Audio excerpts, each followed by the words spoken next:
우리에게 주시는 하나님의 말씀 사사기 3장 7절에서 11절 말씀입니다. 구약성경 364쪽입니다. 이스라엘 자손이 여호와의 목전에 악을 행하여 자기들의 하나님 여호와를 잊어버리고 바알들과 아세라들을 숨긴지라.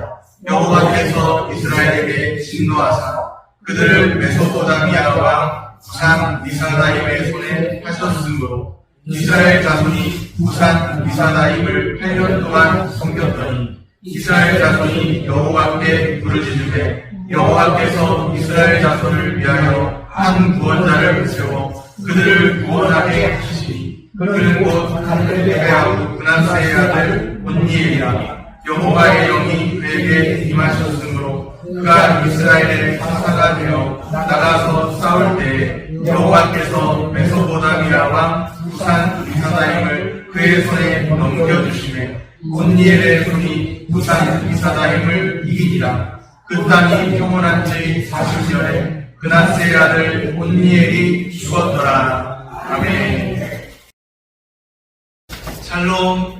주님의 평강이 함께하기를 소원합니다. 사사시대는 악순환이 반복되는 시대였습니다. 악순환의 구조가 있습니다. 사사시대의 악순환, 지난 시간에 살펴봤는데 생각나시는지 모르겠어요. 배교, 징계, 회개, 구원, 이것이 계속해서 반복됩니다. 오늘 본문에서도 이 같은 악순환의 구조가 나타납니다. 요즘에 뉴스를 보니까 이스라엘과 이란의 전쟁에 관한 소식이 들리더라고요. 성경에 나오는 이스라엘은 그냥 단순히 어느 한 민족으로 등장하는 것이 아니라 하나님이 선택하신 민족으로 등장합니다.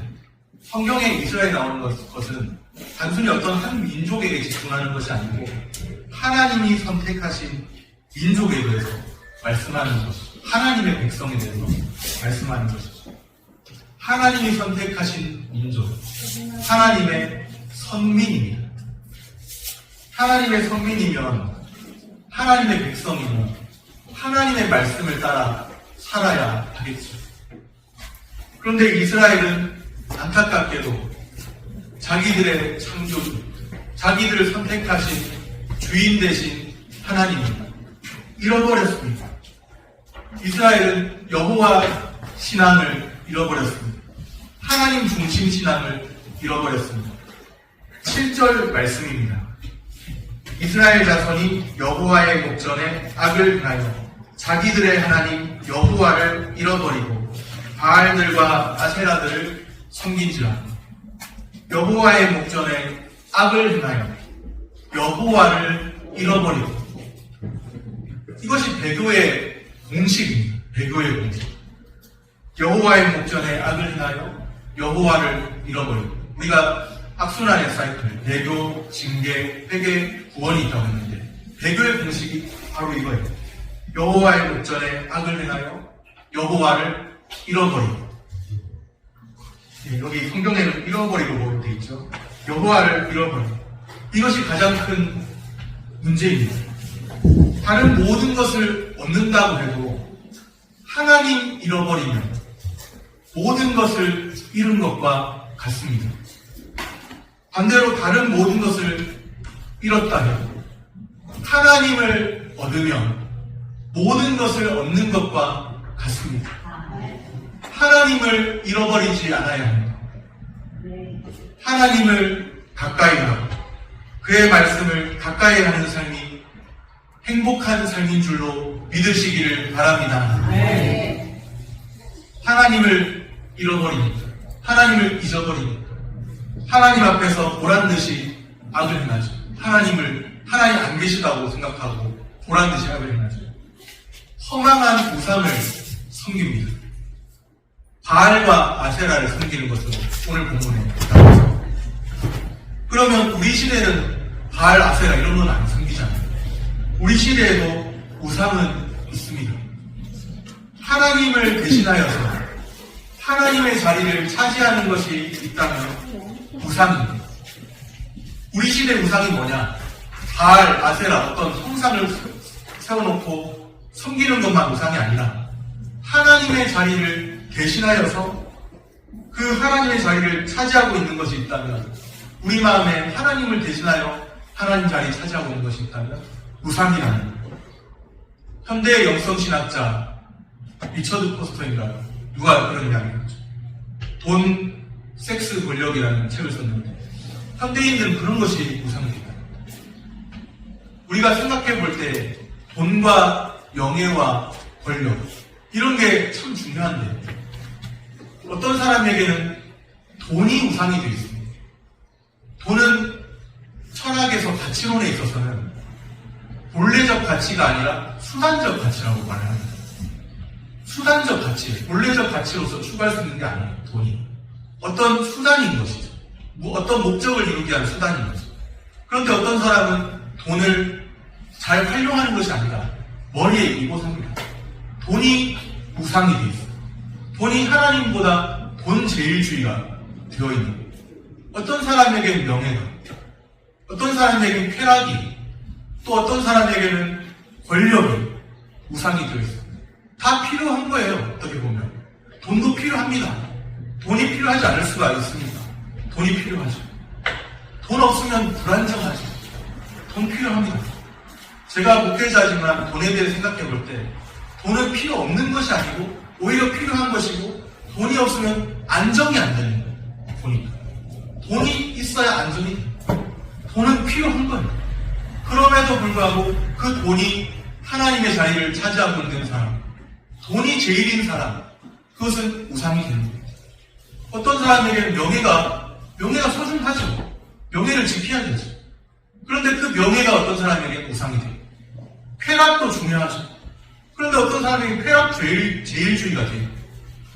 권력도 중요하잖아요. 그런데 어떤 사람에게는 권력이 제일이 되어요. 권력 없이는 못 사는 사람. 권력이 하나님의 자리를 대신하고 있는. 현대의 우상들이 바로 그런 것일 수 있습니다. 다 필요한 것들이지만, 돈, 명예, 쾌락, 권력 다 필요한 것들이지만 그것이 너무나 과도해서 우리의 머리에 이고 살아야 될 정도이고 하나님의 자리를 대신할 정도가 되어버리고 그것이 제일이 된다고 한다면 그것이 우리의 현대인들의 우상입니다. 하나님을 잃어버리고 하나님 대신에 다른 존재를 섬긴 이스라엘이죠. 그러자 하나님께서 진노하십니다. 8절 말씀입니다. 여호와께서 이스라엘에게 진노하사 그들을 메소보다미아 왕 부산 리사다임의 손에 하셨으므로 이스라엘 자손이 부산 리사다임을 8년 동안 섬겼더니 여호와께서 이스라엘에게 진노하사 메소보다미아 왕의 손에 이스라엘을 하셨죠. 메소보다미아가 침략해 온 거예요. 그리고 그들에게 팔려가게 된 겁니다. 하나님의 징계죠. 배교, 징계, 회개, 구원. 이제 하나님의 징계가 시작된 거예요.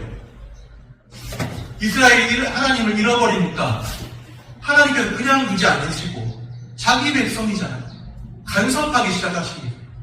하나님께서 다루기 시작하십니다.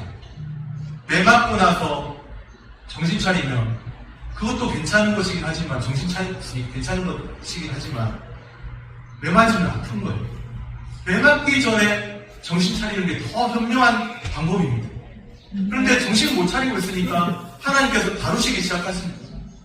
나의 백성이, 하나님의 백성이 하나님을 잃어버리고 다른 것에 시선 팔고 다른 것에 관심을 두고 그 마음을 전부 다른 것에 빼앗겨버리고 마음을 다하여 뜻을 다하여 힘을 다하여 주 너의 하나님을 사랑하라 하셨건만 그러하지 못하였기에 마음을 다해서 하나님을 사랑하기는커녕 우상을 섬기고 하나님 아닌 다른 존재를 섬기고 그러하였기에 하나님께서 손을 대기 시작하신 거예요. 그냥 내버려 두신 것이 아니라 너 갈 길 가. 그러지 않으시고 하나님께서 너는 내 백성이잖아. 정신을 차려야 되잖아. 하면서 손을 대기 시작한 겁니다. 하나님의 징계예요. 이스라엘 자손이 메소보다미아 왕에게 포로로 잡혀서 8년 동안 고통을 받습니다. 8년이면 10년에서 2년 모자라죠. 거의 10년 가까운 세월. 적은 세월이니까 10년 가까운 세월을 메소포타미아에게 팔려서 노예처럼 그렇게 살게 됩니다. 이스라엘이 자유인이었거든요. 출애굽한 이후에 자유인이었는데 또 여호수아 시대는 가나안 땅을 정복해서 더 그 자유를 누리며 살았는데 하나님의 말씀을 잃어버리고 하나님 잃어버리고 하나님을 떠나 다른 존재를 섬기고 그 마음에 하나님 아닌 다른 것을 제일로 두고 사니까 하나님께서 손대기 시작하시더니 10년 가까운 세월을 메소포타미아의 집에 들어가서 시달리게 된 겁니다. 고통받게 된 거예요. 꼭 매맞아야 정신 차리는 사람이 있는 것처럼 하나님의 징계 후에 이스라엘이 잠깐 정신을 차립니다. 매맞으니까 그때서 괴로우니까 뭔가 가시가 쿡쿡 찌르니까 그때서 괴로우니까 정신 차려요. 아이고 하나님 살려주세요. 소리가 나와요. 저절로. 그냥 평온할 때는 다 괜찮다. 이래도 좋고 저래도 좋고 안일하게 살았는데 뭔가 가시가 쿡쿡 찌르고 내 발등에 불이 떨어진 것 같으니까 하나님 한 번만 살려주십시오. 또 시작된 겁니다.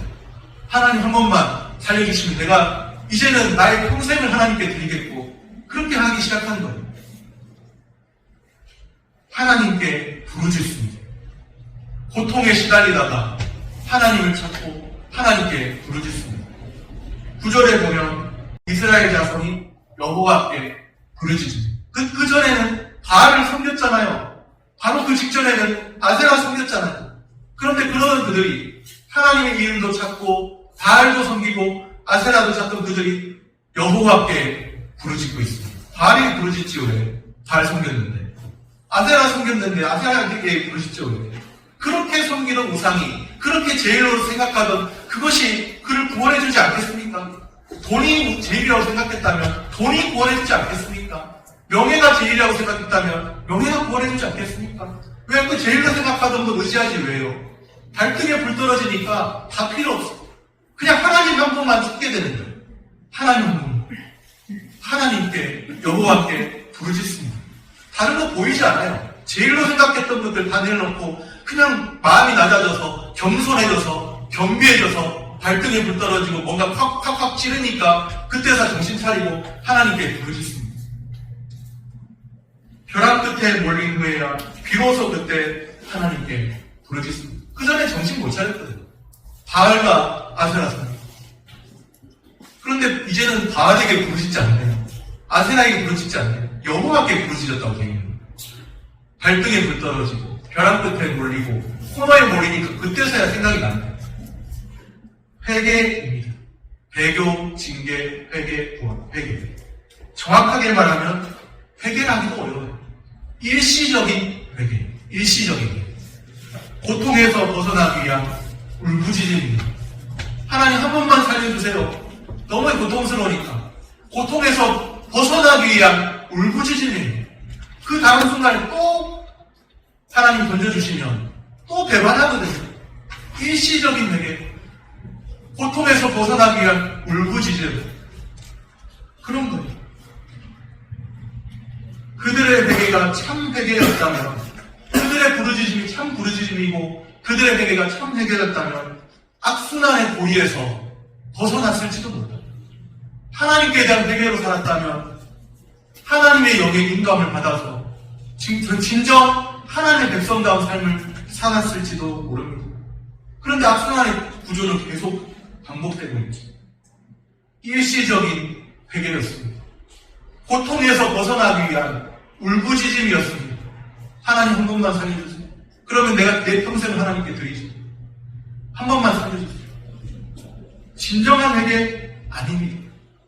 하나님 다 모르실까요? 그 다음 순간 또 넘어지고 또 악순환이 반복되고 또 바알 아세라 성경 모르실까요? 다 아세요. 하나님 다 알고 계십니다. 전지전능하시다.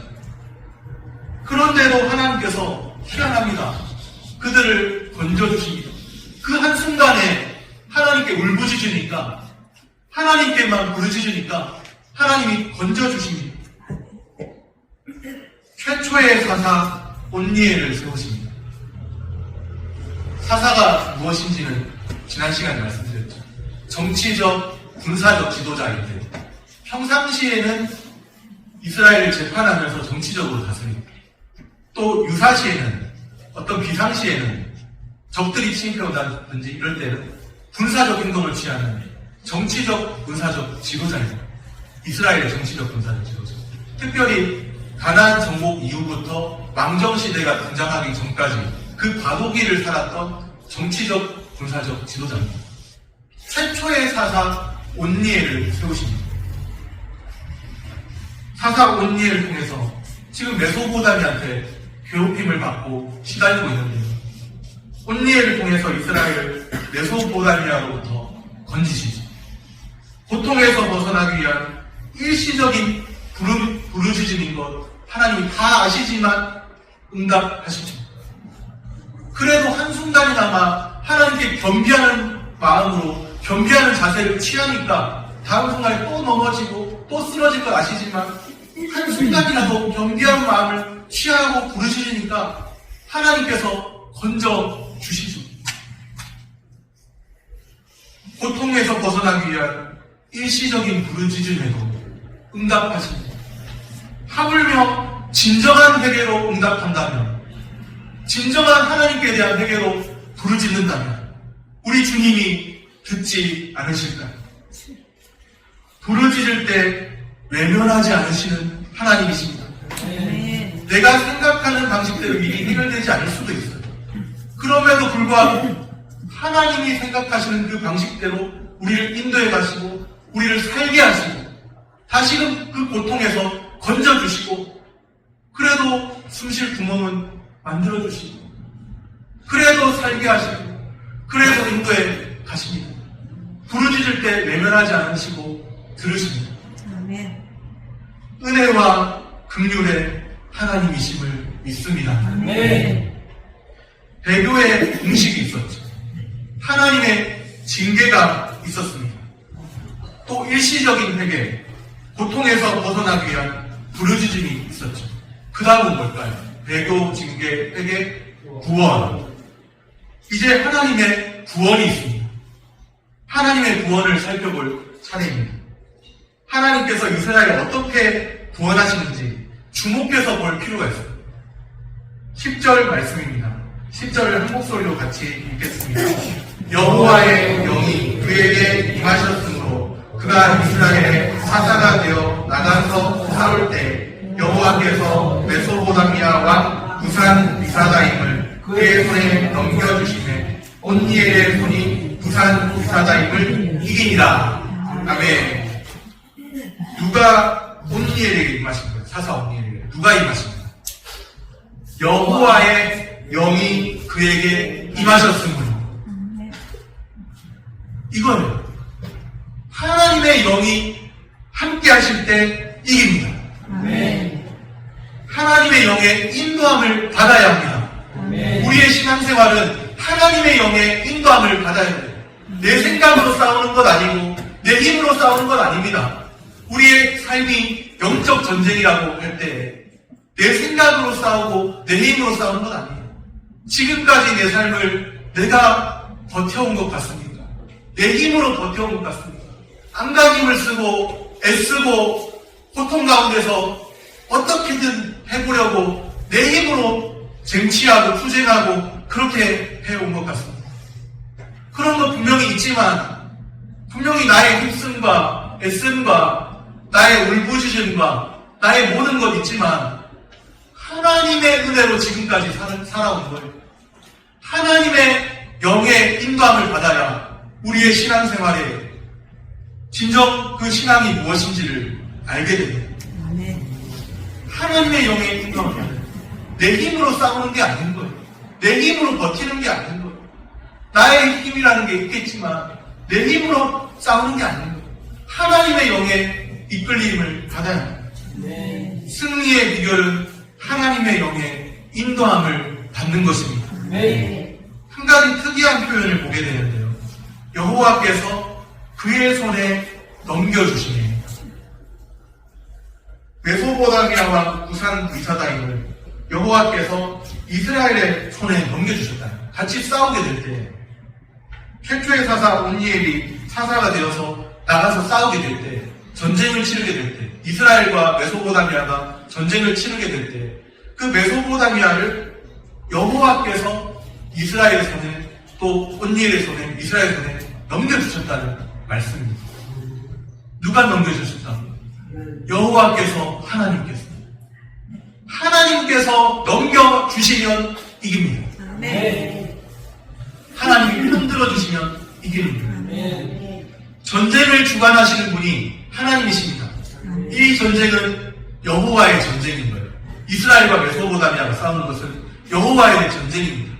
우리 삶의 영적 전쟁도 우리가 참전하지만 내 힘으로 싸우는 게 아닌 겁니다.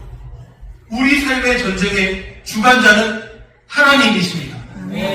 하나님께서 넘겨주셔야 이기고, 하나님께서 그 전쟁의 주도권을 쥐고 계시면서 그 전쟁의 승리를 허락하셔야 이깁니다. 하나님이 허락지 아니하시면 안 되는 거예요.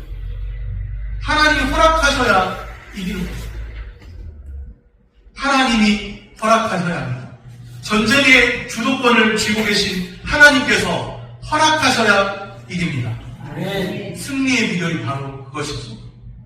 하나님이 허락하시면 됩니다. 만물을 주관하시는 하나님이시잖아요. 만물의 통치자 되신 하나님을 우리가 믿고 있지 않습니까?